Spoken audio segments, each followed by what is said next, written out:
Hello everyone. Today we are going to learn the Scratch programming and introduction to game creation. So let's start. What is Scratch? Scratch is a programming language and an online community where children can program and create interactive media such as stories, games, and animation with people all over the world. It is one of the easiest computer language. Okay, mainly Scratch programming used to design interactive stories, games, and any animated picture you can easily create by using this programming language. And it is one of the easiest computer language because here you'll be not typing any codes are already present in the Scratch. The thing you have to do that you have to simply drag the code and drop it on the script area. We'll move to next. Features of Scratch.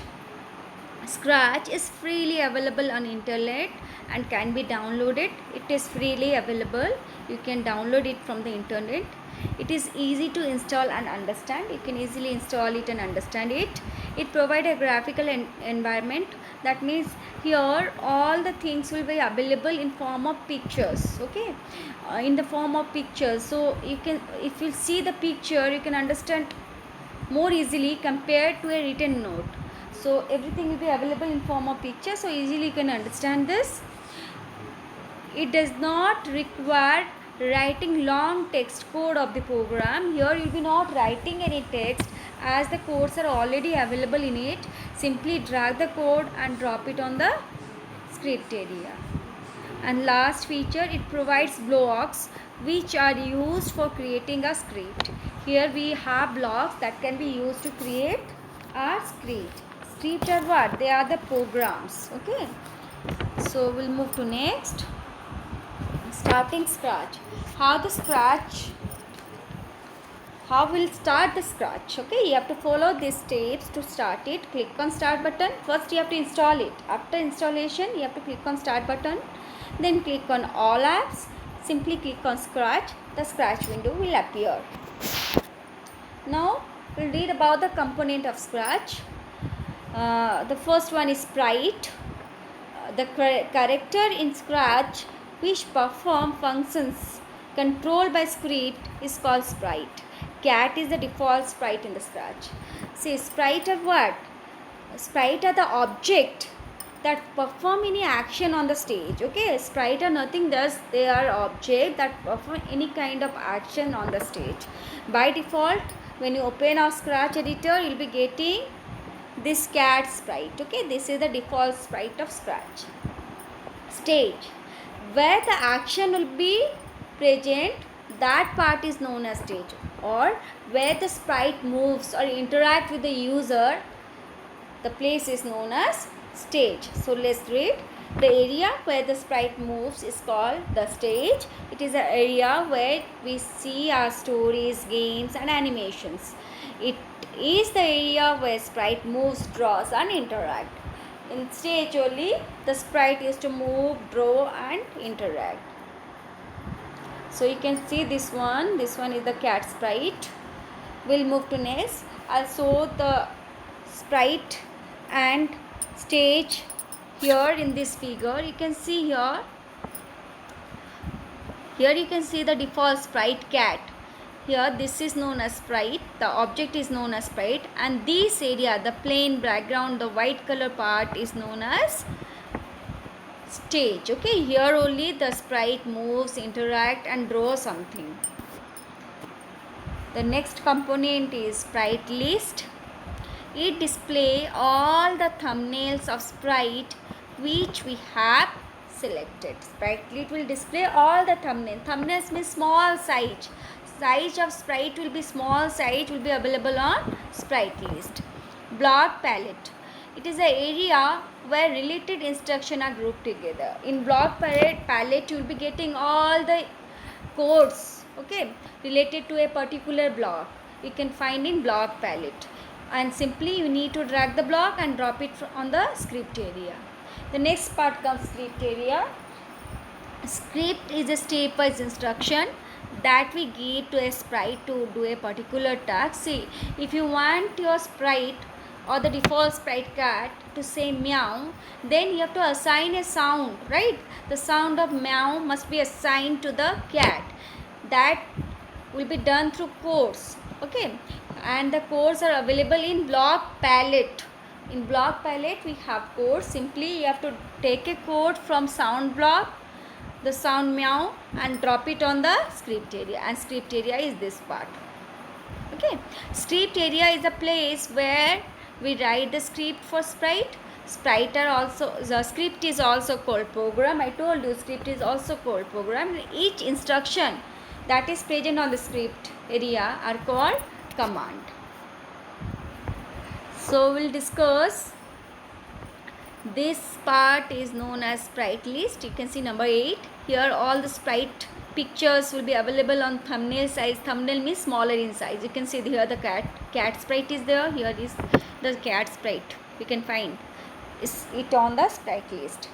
The next one is block palette. See, this part is block palette. Here you have many blocks. Total 10 blocks will be available on Scratch programming. If you want to give a motion to your sprite, simply click on motion. The motion codes will be available at down. Drag the drop and drop it on the script area, and this part is script area where the script will be written. And remember, script is also called program, whereas each instruction or single instruction is called a command. Next comes backdrop. It refers to the background of the stage, okay? Backdrop is nothing, the background of the stage. You can design it according to your ways. That can be done through 4 ways are there to change the background. We'll be reading it later. The next comes sprite info pane. It is obtained by clicking on the icon present on the top left corner of sprite thumbnail. It is basically display the information about the selected sprite. See, in sprite info pane you will get all the information related to the particular sprite. I'll show you where the sprite info pane is on next slide. The next come XY coordinates. See, as in graph paper we have XY coordinate with origin. The same way here also in Scratch programming we have XY coordinate. We can adjust it where you want your object to be settled down. You have to adjust X and Y coordinate. So what the position you have given on XY values you have given at the same place, the object will be settled down or the sprite will be settled down. Here we can see the same thing here. See, here you can see sprite info pane. You can see this eye. Here is the eye. You can see in this sprite list will be getting a eye. When you click on this, the sprite info pane, you can see here all the detailed information about this particular sprite will be available. The next comes XY coordinate. You can see here the cat was located in X 240 and Y 190. This kind of thing is there. These are the X and Y axis, and you have to specify the values. The next comes backdrop. See, the first one you can see here before the sprite. Here is backdrop. You can see stage backdrop, one backdrop. Here it is blank, so my stage is also blank. No photos or no pictures are there. We'll move to next. Next come toolbar.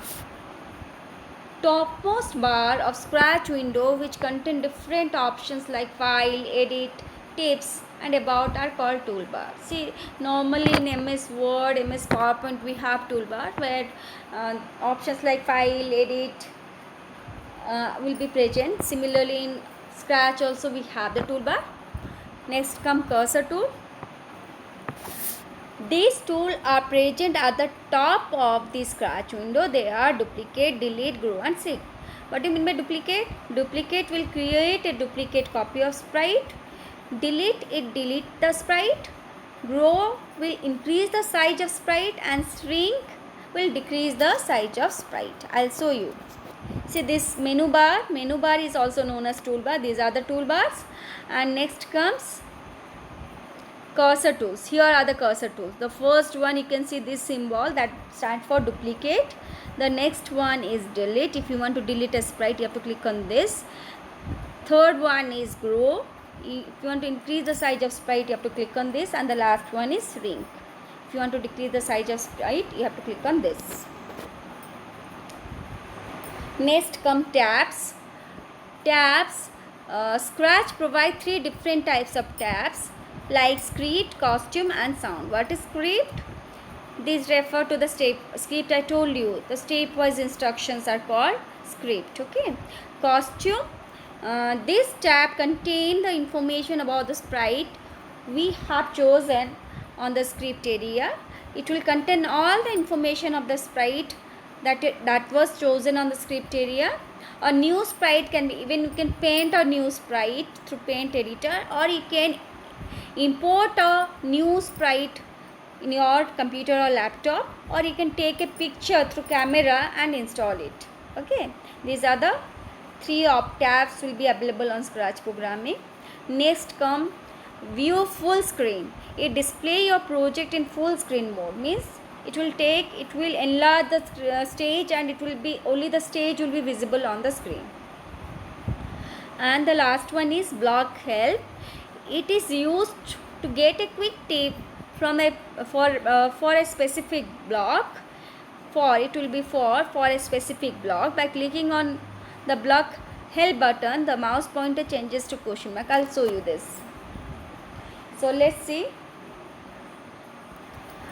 Here we have talked about the tabs. We can see here the tabs are for script, costume and sound. These are the 3 tabs that is available on Scratch programming. Next come full screen mode.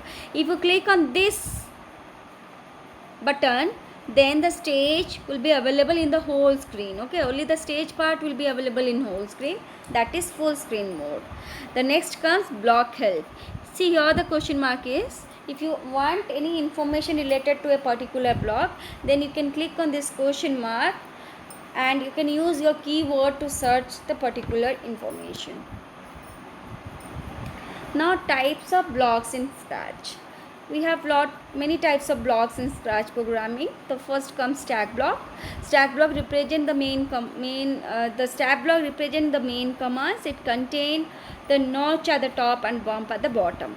So all the blocks are easily stacked above and below. I'll show you. Stack block have notch at the top, but remember stack block have notch at the top and a bump at the bottom, so that the other block can be attached to it. I'll show you how it looks. Okay.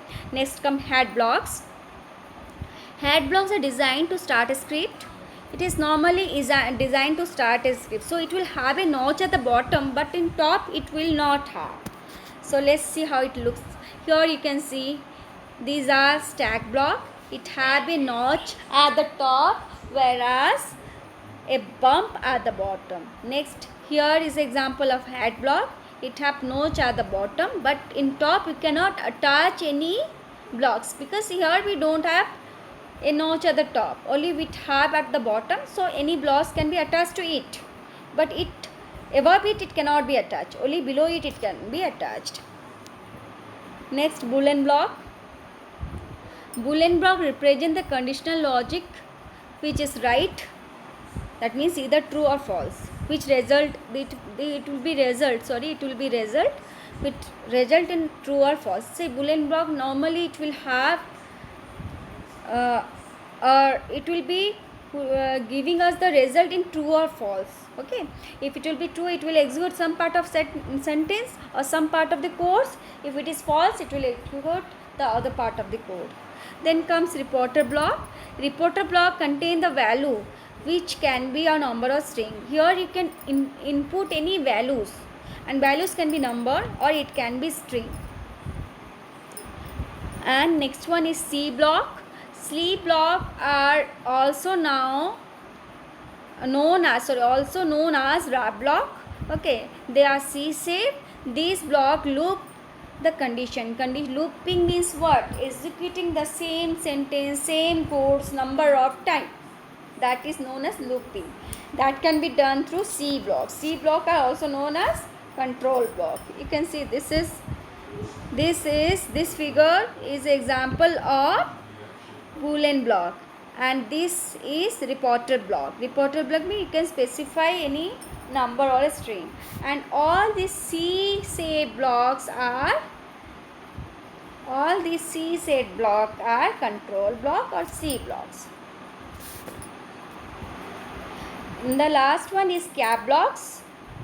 Cap blocks at end of the script are found normally at the end of the script, since they have a notch at the top but have a flat bottom. You can see it has a notch at the top but bottom is flat, so you can't attach any codes down, only you can attach the codes at the top, right?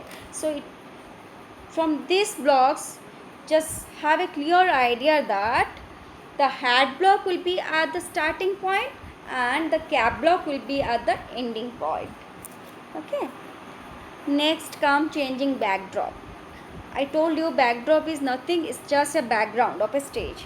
Okay, it can be done through backdrop from library. 4 options are there to change the backdrop.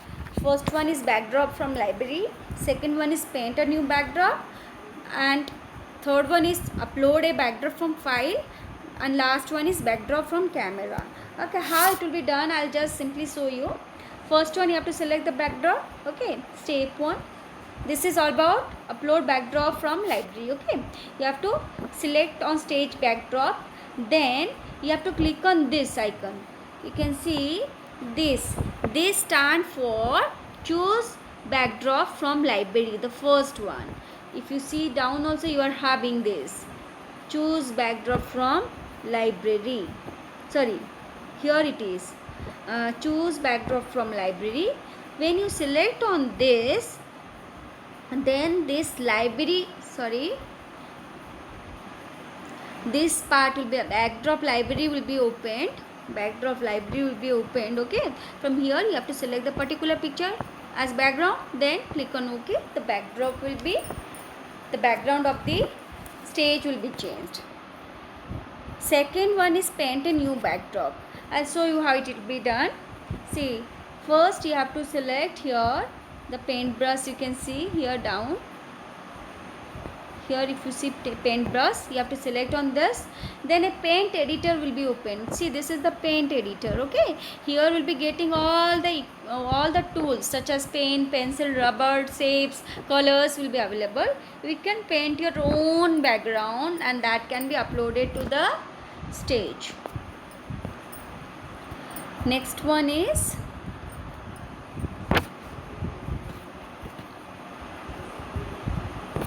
upload backdrop from file. How you will be uploading the backdrop from file, I'll show you. See, first here you have to select the third option. Here you can see a folder option, you have to select on this, then this will be open.